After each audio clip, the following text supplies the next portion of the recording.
Alexandre Vasseur, Pivotal, je suis directeur de l'avant-vente.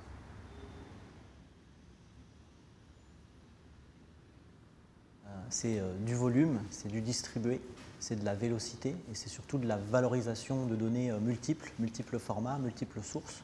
Ça en fait un enjeu majeur dans la stratégie de digitalisation de l'entreprise et ça met le big data au cœur de la troisième plateforme dans l'informatique de l'entreprise. Après la première qui fut le mainframe, après la seconde qui fut les architectures entières, la troisième plateforme et le big data et le cloud convergent comme un élément extrêmement important au cœur de l'entreprise. Alors, l'infrastructure nécessaire au big data, finalement, c'est une commodité, mais qui est importante. Elle doit être distribuée, elle doit être scalable, commoditisée, donc une tendance clairement vers le x86, qui a aussi été le thème de la démarche du data center dans l'adoption du cloud. Donc il y a une convergence très claire entre le big data et le cloud sur ces systèmes. Maintenant, l'infrastructure du big data, ce n'est pas le seul enjeu, le seul problème. Il faut penser application, il faut penser analytique pour converger cette infrastructure comme une source de valeur.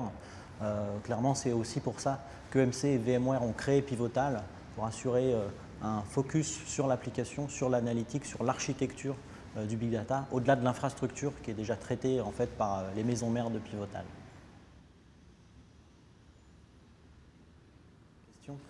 Il y en a beaucoup parce que le big data touche tous les verticaux. Alors, quelques exemples, notamment de déploiement de solutions pivotales, par exemple système de détection de fraude chez Visa, chez American Express, système de gestion de la qualité client, de la qualité du réseau en temps réel chez Vodafone et également univers des machines connectées, de l'Internet des objets chez General Electric, qui est par ailleurs au board de Pivotal, qui a investi 105 millions de dollars dans la société Pivotal, comme à la fois un investisseur du coup et comme un client.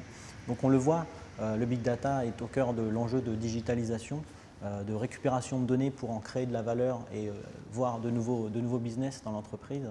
Alors clairement, l'application, l'architecture deviennent les points clés.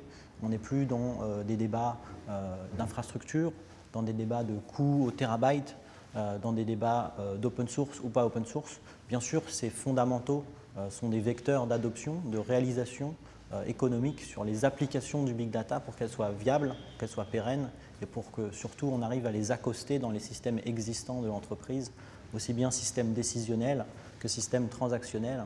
Et souvent le big data va avoir une tendance à converger les deux univers décisionnels et transactionnels dans l'entreprise.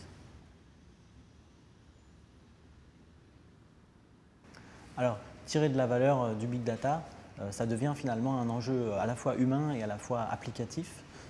Il va falloir réfléchir au volet analytique, à ce qu'on va communément maintenant appeler la data science, donc à la capacité en fait de faire des traitements au plus proche de la donnée à la plus grande échelle pour orienter en fait la valorisation de données non pas vers une recherche sur le passé, mais vers des possibilités prédictives, une capacité de prévoir le futur, de détecter des comportements.